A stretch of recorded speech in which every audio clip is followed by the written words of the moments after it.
Kali ini saya mau melanjutkan yang PCB versi ini lur. Ini adalah PCB D2K yang kemarin sudah saya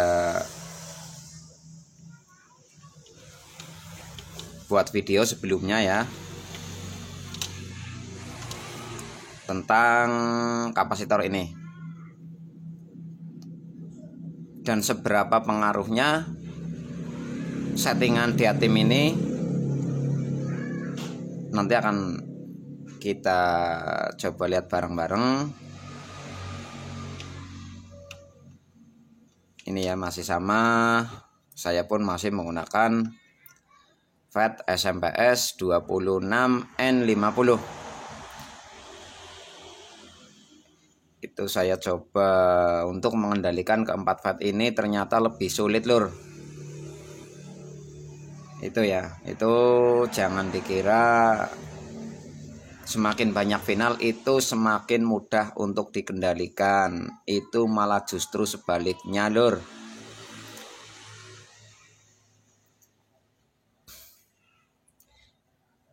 Ini atau emang FET saya yang nggak support, saya pun nggak tahu ya.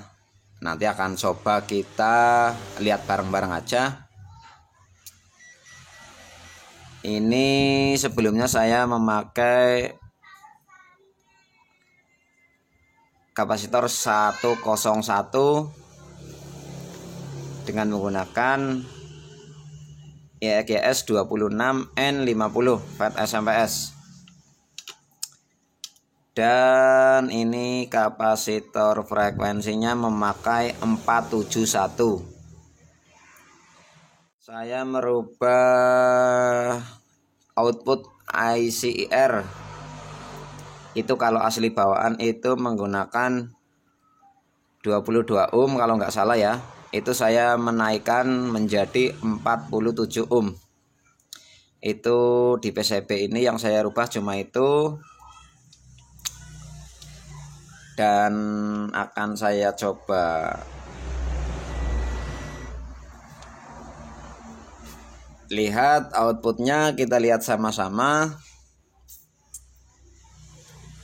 seberapa besar pengaruh kapasitor diatim. Ini saya pasangi 101 PF, 100 PF. Nanti akan saya double menggunakan 221 PF ya. Dan ini saya tidak menganjurkan untuk mengikuti settingan saya ya. Itu karena setiap FET yang dipasang itu akan pastinya frekuensi diatim itu akan berubah juga. Itu yang harus dilakukan ialah melihat sendiri dengan osikoloskop.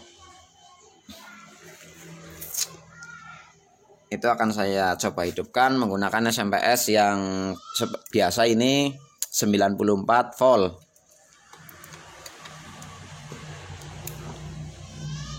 Tuh saya hidupkan ya.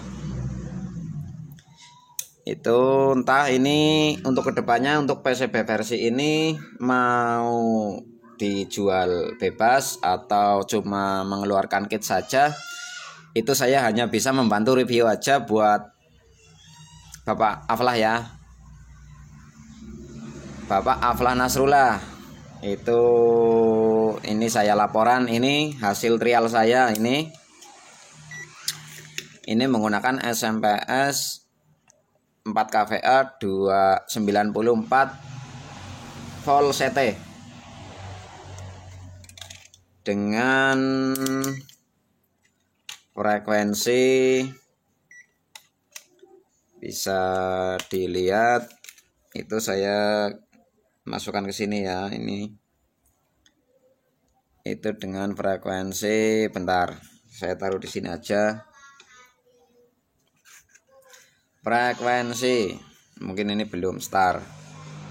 Nah ini sudah start. Nah kan itu frekuensinya terbaca 256 kHz untuk PWM nya ya. Untuk switchingnya ini 200 256. Nah, sekarang kita lihat outputnya. Kita lihat ini DCO-nya.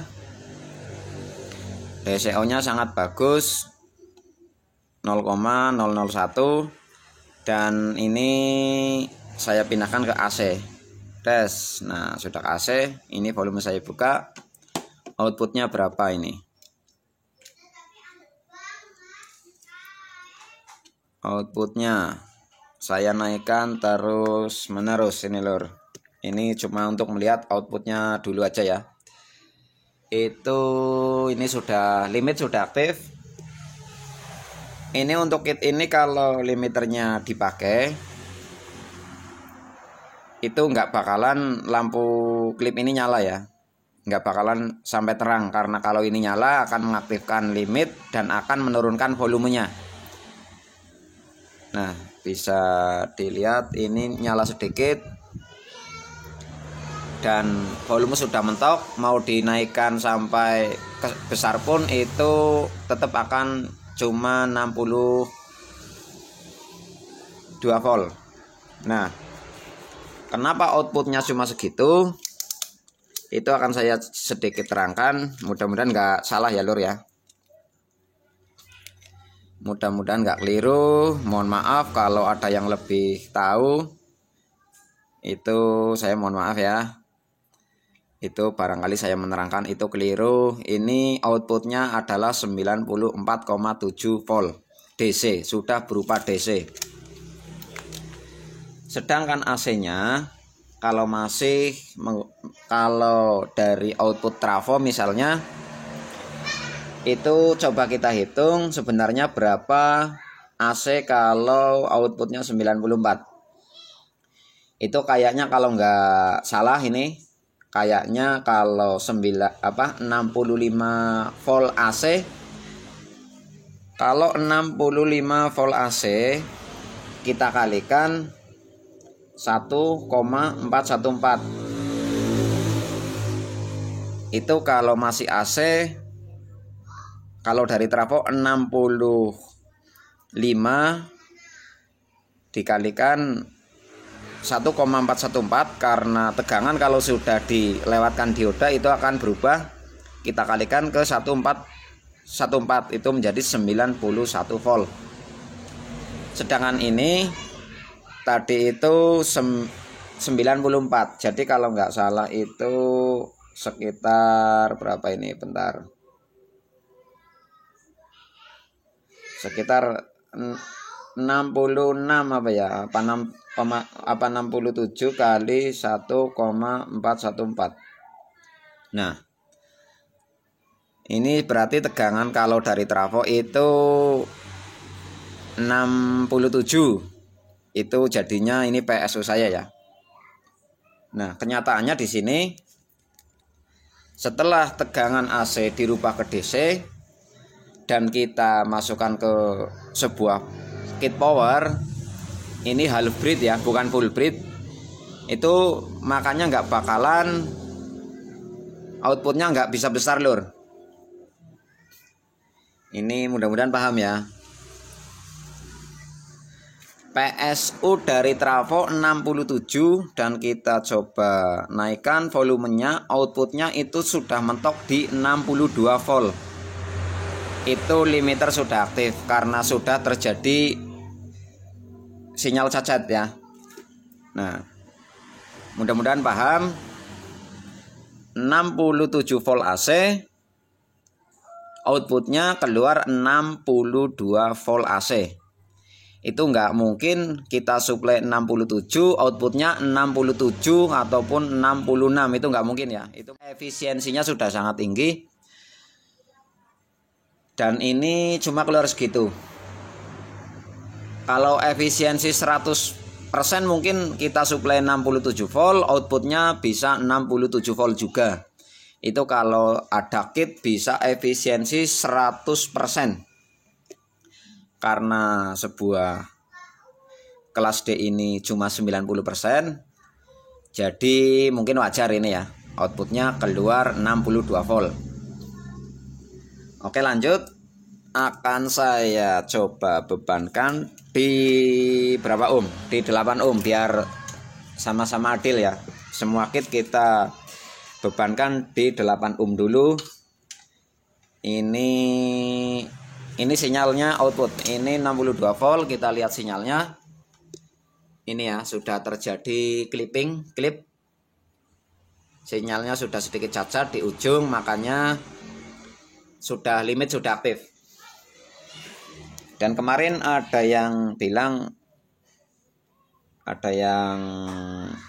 tanya kenapa saya selalu menggunakan audio generator di 100 Hz. Itu kalau untuk kita pergunakan kitnya itu untuk 18 in ya. Karena dari sekian banyak teman pasti kesusahan di power untuk 18 in. Kenapa tidak memakai sinyal generator 1 kHz? Nah, kalau kita membuat power kita setting mau untuk middle, ini saya setting untuk middle. Itu saya menggunakan audio generatornya itu 1 kHz juga lur. Maaf ya, Sinwave. Nah, ini 1 kHz, bukan 100 Hz ya. Nanti biar nggak salah paham, 1 kHz dan kita lihat outputnya seperti ini. Ini sudah sedikit cacat ya. Akan saya coba turunkan sedikit di 58. Di 58 sedikit. Nah, turunkan lagi 55 volt aja ini ya. Ini 55 volt seperti ini. Nah, terus kita bebankan. Akan saya bebankan di 8 ohm. Tes. Tuh bisa dilihat ya. Ini 8 ohm 56 volt. Nah, drop 2 volt itu ya, bisa dilihat,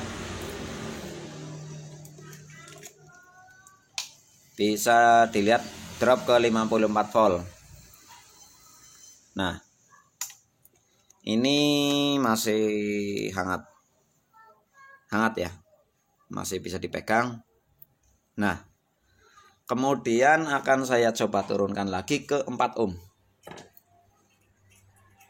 Ke 4 ohm ini lur, kita naikkan di 50 volt aja. Ini 50 volt karena ini mode hybrid lur.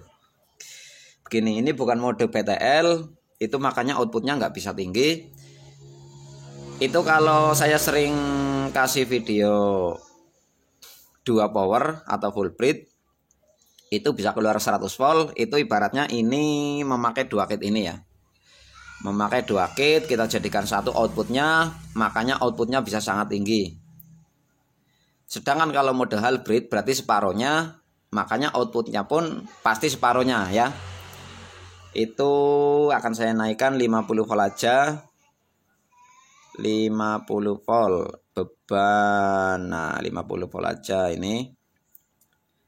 Bebannya 4 ohm. Tes. Nah, itu ya. Dan dropnya banyak lur. Ini bisa dilihat di 4 ohmnya dropnya banyak. Nah, keterlaluan ya. Cuma tinggal 36 volt. Dan protect ini lur. Protect aktif. Ini ya. Tapi kitnya tidak rusak ini ya. Nah, bentar, ini kita naikkan lagi ke 50 volt lagi. Kan saya coba sebentar aja. Saya lihat. Nih saya perlihatkan ketika kena beban lur.